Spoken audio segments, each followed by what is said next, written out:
the other day we were talking and you mentioned about the trigger rate.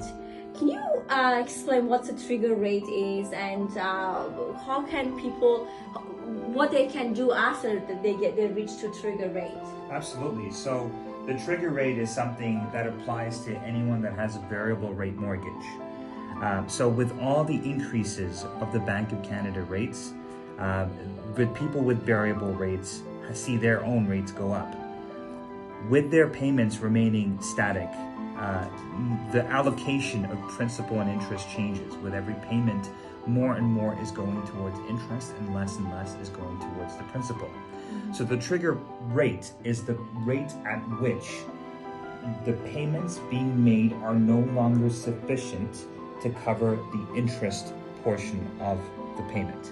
Can you make an example, for example? Absolutely. So if there is a mortgage with an interest portion of $1,000 and a principal portion of $1,000, thereby making your payments $2,000. When the interest rate increases, with every increase, now the interest portion instead of $1,000 will become $1,200, will become $1,600, and eventually will become $2,000, which is the payment itself. When that rate is hit, that is the trigger rate. And with every payment that is being made, the payments are no longer sufficient to cover the interest, which means that interest then gets capitalized onto the mortgage. The mortgage balance, instead of going down with every payment, goes up with every payment. So what is your suggestion how to protect the individual out there, their mortgages with the interest rate going up and up? Is there a solution, or is it you recommend that people can do something to protect themselves? Most definitely. So anyone that gets a variable rate mortgage, I always advise them to make as much prepayments as possible. So really, if you find yourself concerned with the trigger rate approaching, or if it's already approached, you really have one of three options available to you.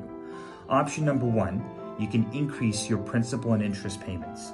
So at TD, the provision is that you're able to increase your payments by up to 100% of what your original amount is. So again, using our example, if the payment is $2,000, you can go up to $4,000 without any penalty.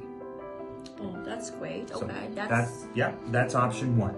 Option number two is you can make a lump sum payment or multiple lump sum payments.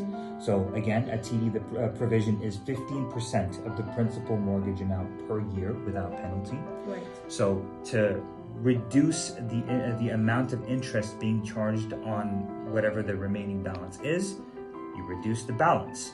By reducing the balance, you're making lump sum payments. So that should help kick that can down the road in terms of the trigger rate. Option three, you can avoid a variable rate term altogether and instead fix your mortgage term. With that, you know the rate is fixed for the duration of the term and you're paying down the principal and interest